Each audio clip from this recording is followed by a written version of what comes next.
याद याद अनि उसको उसको याद नआउने त कुनै चान्स नै छैन यार। उसको यादले त मलाई हरेक पल सताइरहेको छ। ऊ मेरो साथमा नभएको कारण त मलाई हरेक पलमा नराम्रो महसुस भइरहेको छ। कहिलेकाहीँ त यस्तो लाग्छ यार, कतै ऊ नभएको कारण नै म अनसक्सेसफुल भइरहेको त होइन। ऊ र मेरो सम्बन्ध उसँग त मेरो अथाह सम्बन्ध छ नि यार। उसलाई भुल्नको लागि त मैले सायद आफूलाई गुमाउनु पर्छ। ऊ मेरो मनमा यसरी बसेको छ नि, उसलाई यदि गुमाउनु पर्यो भने, उसलाई बिर्सिनु पर्यो भने मैले आफैले आफैलाई बिर्सिनु पर्छ।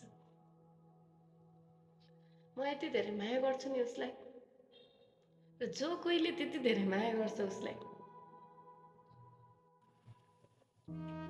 कहिलेकाहीँ त लाग्छ यार ऊ बिना सबै कुरा खाली छ।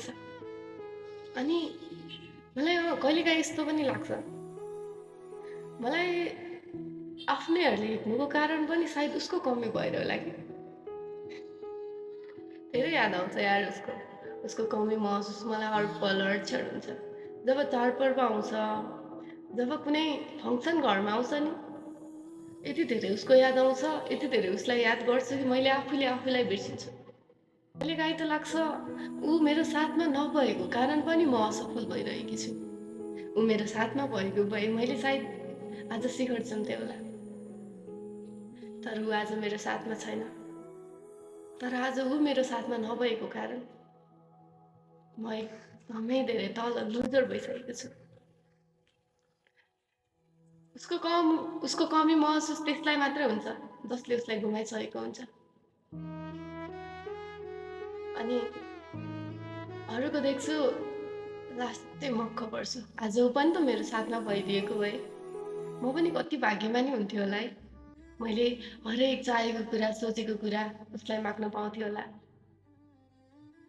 आफूलाई मन परेको कुरा उसलाई किस गरेर भए पनि पाउँथेँ होला।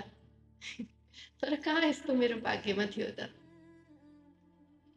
मेरो भाग्य त यो रहेछ, उसको ठाउँमा खुद म आफै खडा भएर उसको कर्तव्य मैले निभाउनु पर्ने रहेछ। उसको कमी महसुस त त्यसलाई हुन्छ यार जसले उसलाई गुमाइसकेको छ, होइन र पापा?